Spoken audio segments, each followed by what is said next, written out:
آئین میں ترمیم کرنے کا ارادہ ہے، کرائن بتا رہے ہیں، اطلاعات ہیں کہ آئین میں ترمیم کی جائے گی کچھ خاص پسندیدہ لوگوں کو توسیع دینے کے لیے. کہا جا رہا ہے کہ چیف جسٹس صاحب کو توسیع دی جائے گی، پنجاب کے آئی جی کو دی جائے گی. پنجاب کے آئی جی نے تو وہ کارنامہ انجام دیا ہے جو اللہ پر سلام نے بھی نہیں دیا تھا. اتنے بہادر آدمی ہیں اور بے شرم لوگ بعد ان کی اخبار نویس تو آمادہ نہیں ہے ان کی ستائش کرنے کے لیے، تو مزاحیہ پروگراموں میں ان کی تحسین کا بندوبست کیا جاتا ہے کہ انہوں نے بڑے کارنامے انجام دیے. کارنامے جو انہوں نے انجام دیے جب ریٹائر ہوں گے تو انہیں پتہ چلے گا جب کوئی عدالت میں جائے گا کہ کیا کارنامے انہوں نے انجام دیے ہیں. آٹے کی بوریوں پہ جناب نواز شریف صاحب کی تصویر چھاپی جائے گی. یہ نواز شریف صاحب عطیہ کر رہے ہیں 10 لاکھ بوریاں، عطیہ کر رہے ہیں. یعنی کمال ہے، سرکاری خزانے سے جو پیسہ خرچ کرتے ہیں. میسج کیا ہے؟ میسج یہ ہے کہ سرکاری خزانہ ہماری ملکیت ہے اور ہم تم پہ احسان کر رہے ہیں. اور ان کی تصویر چھاپی جائے گی، فائدہ انہیں نہیں ہوگا. ان کی تصویر پہ وہی تبصرے ہوں گے جو سوشل میڈیا پہ ہو رہے ہیں.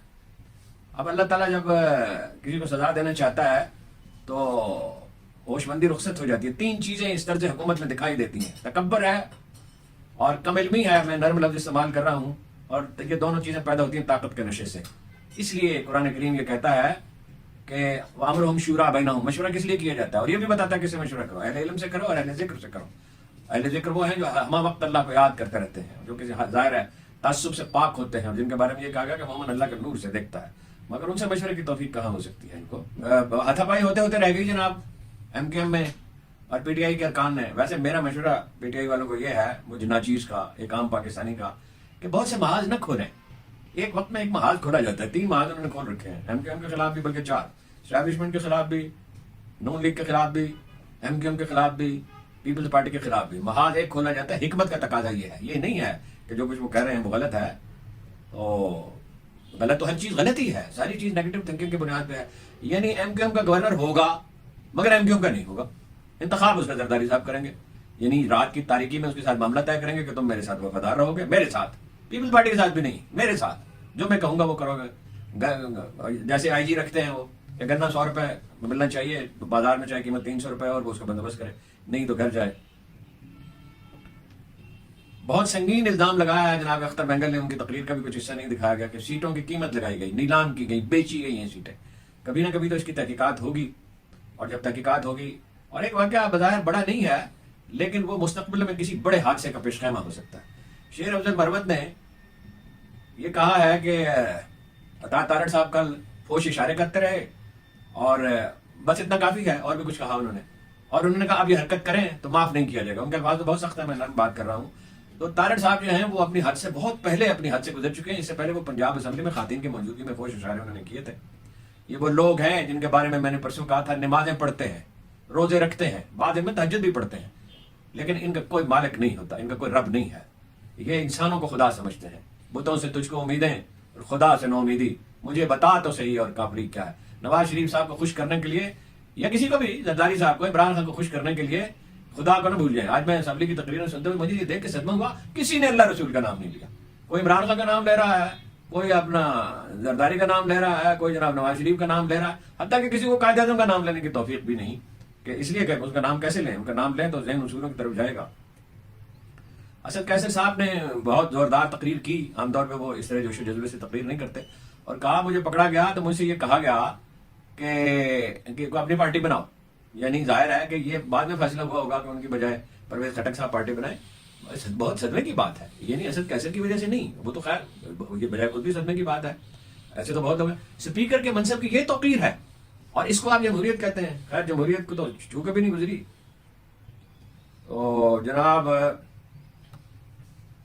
انہوں نے شاہد خاقان عباسی جو ہیں اب ووکل ہوتے جا رہے ہیں. بہت محتاط تھے، پھر محتاط تھے، اب ووکل ہوتے جا رہے ہیں. انہوں نے کہا فوج کو اپنی حدود میں رہنا چاہیے، آئینی حدود میں. یعنی تو فوج کو کیا مطلب ہے؟ سیاسی پارٹیوں کو، پھر لیڈروں کو بھی حدود میں رہنا چاہیے. پارلیمنٹ کو بھی حدود ہے جو وسیع ہونی چاہیے. پالیسی سازی کابینہ کو بھی اپنی حدود میں رہنا چاہیے، یعنی اس پہ فیصلے کرنے چاہیے، ایک آدمی کو فیصلے نہیں کرنے چاہیے. وزیر اعلیٰ کو بھی اپنی حدود میں رہنا چاہیے. عمران ریاض کس کا قیدی ہے؟ عمران ریاض کس کا قیدی ہے؟ پنجاب کے محترمہ چیف منسٹر کا. میں نے کل بھی آپ سے کہا تھا کہ ہماری معلومات کے مطابق بھائی لوگ اس میں شریک نہیں ہیں. محترمہ ریحانہ ڈار قرآن مجید اٹھا کے پہنچ گئی الیکشن کمیشن اور فارم 45 لے کے. خواجہ آصف کے لیے یہ بات سوشل میڈیا پہ کہنے کی نہیں ہے، بلکہ کہنے کی نہیں ہے مگر کہنی پڑ رہی ہے آج. خواجہ آصف کو کسی کی بد دعا ہے اور میں جانتا ہوں کس کی ہے. اور خواجہ آصف صاحب توبہ نہیں کریں گے تو مجھے اندیشہ کہ انجام بہت برا ہوگا.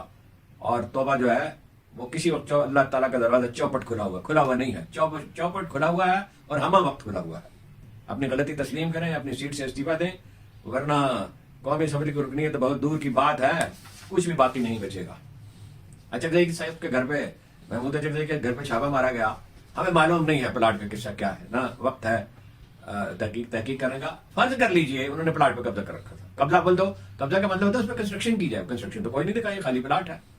تو اس کی اگر چار دیواری کی تو وہ چار دیواری اس لیے بھی کی جا سکتی ہے کہ بھائی دھول نہ اڑتی رہے اور مہمان آئے تو ان کے کوئی تقریب کا بندوبست کیا جائے. اس کا یہ اگر ایسا بھی کیا, ایون یہ بھی غلط ہے, لیکن یہ تب یاد آیا جب انہیں صدارتی امیدوار نامزد کر دیا گیا. اور کل انہیں غلطی ہو گئی مجھ سے, میں نے کہا کہ شیر افضل جو ہے کو مارنے کے لیے دوڑے, وہ اپنا رانا تنویر وہ محمود خان کو مارنے کے لیے دوڑے. عمر میں ان سے بڑے ہیں, بال سفید ہے ان کے, چھوٹے صوبے سے ان کا تعلق ہے اور ناراض آدمی ہے ویسے وہ, اور ناراضگی کی وجوہات ہیں. اب ہم ان سے کیا گلا کریں بلوچستان کے کسی آدمی سے, انہیں مارنے کے لیے دوڑے. رانا تنویر کا کیا خیال ہے کہ وہ اپنا اس پہ ہاتھ اٹھا سکتے ہیں محمود اچکزئی پہ, اور ان کا کیا خیال ہے کہ وہ ایسا کریں گے تو وہ بچ نکلیں گے. حالت تو ان کی یہ ہے کہ جب اس معمولی اخبار نویس نے پوائنٹ آؤٹ کرنا شروع کیا کہ کیا کیا وہ اپنے حلقے میں کرتے ہیں, تو گگی بند گئی تھی اور جا کے میرے مینیجر کے پاس اپنا روئے تھے کہ بھائی مجھ میں تنقید کی جاتی ہے. اور بڑے مہذب اور اتنے شائستہ ہو گئے تھے جو جملے اس نے مجھے سنائے, میں تو حیران ہی رہ گیا کہ اتنے سویلائزڈ ہو گئے, اتنی شائستہ طریقے سے بات کرتے ہیں.